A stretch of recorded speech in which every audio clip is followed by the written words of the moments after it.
What is up, YouTube? It's me, Rahul. I'm in a suit because I wasn't going to record a video for today, and I'm going to a wedding in like 20 minutes by the time you watch this. So I figured Rahul in a suit video. And we're going to be going over Rapid Strike Bear with Inteleon. It's a weird stage 2 combination, but Rapid Strike Bear is really good still.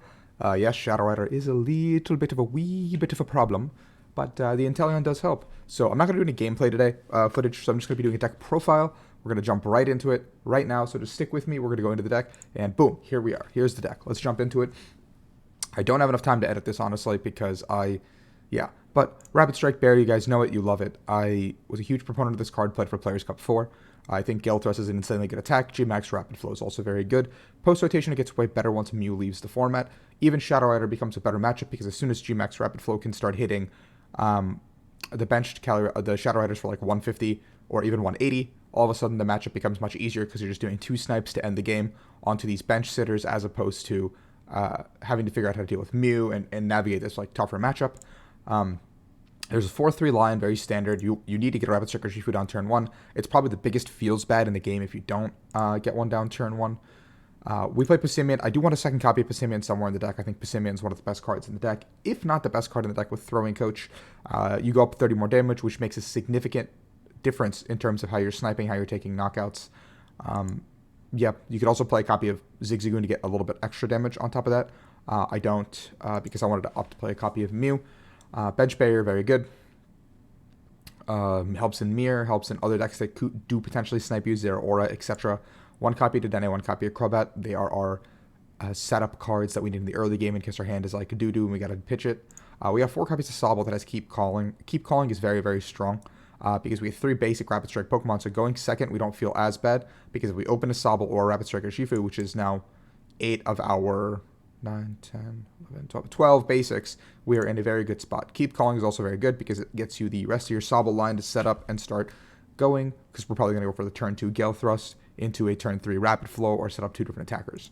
Now we play full 4 set of Drizzile, because Drizzile has shady dealings, and it really makes most of your deck Drizzileable. Use the adjective. We get people to use it. It's hip. We're Drizziling things. We're Drizzileable. We get a trainer card, put it in your hand, gets your supporter that you need, gets you a setup card you need, and with Spinner it also gets us an energy we need. There's 4 copies of Inteleon, but we play one of the shady dealings Inteleon as well, just because if we evolve into this guy, we have the potential to get 2 trainer cards, so we can end the game onto a Drizzile into Inteleon to grab like Boss's Orders and a switching card, or like Boss's Orders, Evo Incense, something like that, where we just need to like find that little bit of extra oomph to close out the game. And we have 3 copies of the new Inteleon, which is also one of the best cards in the set with quick shooting. It snipes 2 damage counters on one of your opponent's Pokemon. So at this point, this Inteleon, paired with Rapid Strike, you're getting a lot of really good numbers onto the board. You're sniping a lot more with the Passimian. You can start planning for just taking out bench sitters that are unfortunately there. Again, Mew exists in the format, so it makes life a little bit more difficult than we'd like it to be. But if we can find the knockout there, it'll be nice. We have 1 copy of Energy Spinner, because it's a Drizzileable card, and it becomes a Drizzileable basic energy. So we have 2 basic fightings as well, in addition to our stone energy. It's just so we can find it much easier. There's 2 copies of Escape Rope, just because I want to force their main attacker onto the bench a lot of the time so I can snipe it. There's no copies of Switch right now in this current list, but that's because Pikarom is like falling onto the wayside, and I know every time I say that, Pikarom does somehow make a resurgence into the format. But Pikarom has been falling onto the wayside due to all these other decks being a little bit stronger than it, a little bit faster than it, just a little bit overall better. So I think in a format where Pikarom doesn't really exist, you don't really need to play Switch, because Paralyze is the only concern. But 2 Escape Ropes do the job just as well, and in this situation with a deck like this, we're forcing our opponent's attacker onto the bench, where we can then snipe it for more damage. We can potentially like eliminate that resistance factor in some of these scenarios and just do a ton of damage. 2 copies of Evolution Incense, as well as 2 copies of Pokemon Communication. Evo Incense is just an automatic Drizzile, Inteleon, or the Rapid Strike Urshifu. And we have the Pokemon Communication to shuffle things back in so we don't like get stuck somewhere also, which is really nice. We play a split just because it's important. I play 3 Level Balls. A 4th could also be considered, just because Level Ball gets us these wonderful, wonderful support cards here, and the Mew, but that's less relevant. But getting a Sobble into a Drizzile early enough lets us just set up onto the board and get everything we need to get, because now Level Ball into Drizzile becomes an energy card, it becomes a Boss's Orders, it becomes a Marnie, it becomes a supporter. Like, all of a sudden this Level Ball is a supporter. It's like a pseudo supporter slot. Yes, that does mean we need Sobble into play turn 1, which also increases the variance and importance of Level Ball. We also have 4 copies of Quick Ball, which is very standard in every deck. I think every deck will always play 4 copies of Quick Ball. The card is comparable to Ultra Ball in other formats, etc. Now, my list here is a little bit different because of I'm like assuming Pikarom is not going to be a very important deck in the format, which is why I play 3 copies of Tower of Waters. Now, most decks are playing 1 to 2 Swell, if that. We don't get really affected by Path to the Peak. If you notice, everything doesn't really care about Path to the Peak, which is also being played in a lot of decks. But Tower of Waters is really good because it is our switching card. It's our Stadium, it's our switching card. And if you, haven't put 2 and 2 together already, Inteleon's a Rapid Strike Pokemon, Sobble's a Rapid Strike Pokemon, Passimian's a Rapid Strike Pokemon, as is our Rapid Strike Urshifu's. And with 2- Retreat, it makes it way easier to play the game. So you just slam the Tower of Waters. You can now Gale Force between these guys pretty freely. Like, you don't need to find these ropes. You don't need to find these air balloons. Yes, Chaotic Swell exists, but not a lot of decks are playing it. So if we have to deal with Swell, we have to deal with Swell. But I don't think it's a very big problem right now in the format. We have 2 copies of Boss's Orders.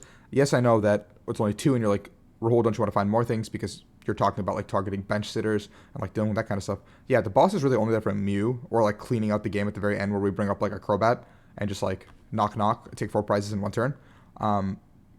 But with Drizzile and Inteleon, we can just grab it whenever, which is really nice.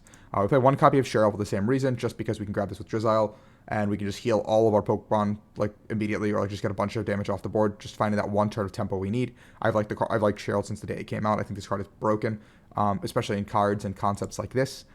There's 1 copy of Erika's Hospitality, because, again, we're going to probably dump a bunch of cards into our hand, and we can just grab it with Drizzile when the situation's right, up against a deck like Eternatus, or up against any deck that fills its bench to 6. We just get a free 6 cards to fill our hand, and with this, and this version's a little bit more setup heavy as opposed to the Jirachi build, the Stellar Wish build, so having the option to just fill your hand with 6 more cards and get these setup pieces that you might need to continue the game, is just very nice and synergistic. I would like to have more Erika's Hospitality, but the early game like prowess of this card is just kind of bad.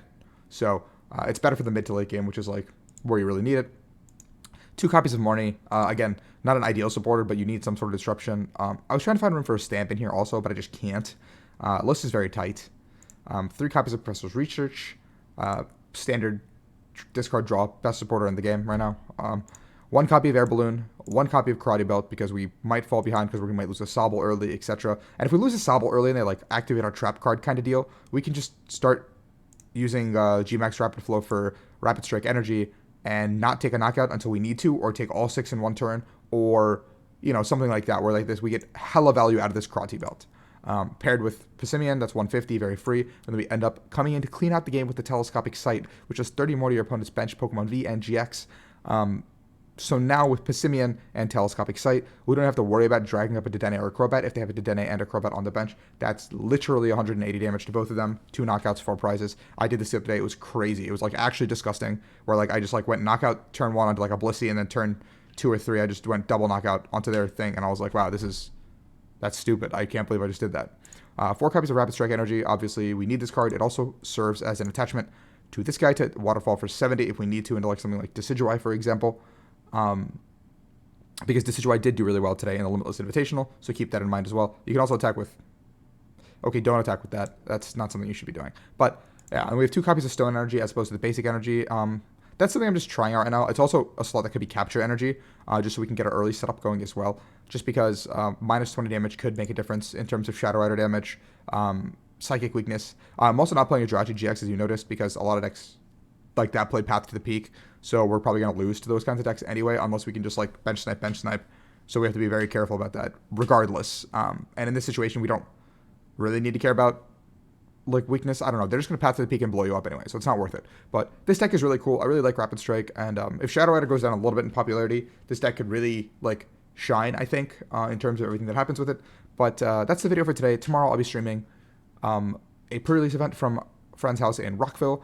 Come watch us on twitch.tv/thefleet. I will be back to streaming that. And also, I played a lot of Pokemon Unite on my Twitch channel, so I can't wait for that game to come out, because I'll probably be streaming that a lot and might do some gameplay videos here and there. Let me know if you guys are interested in the comments below. But remember, like, subscribe, the whole deal. Thank you guys so much. Adios.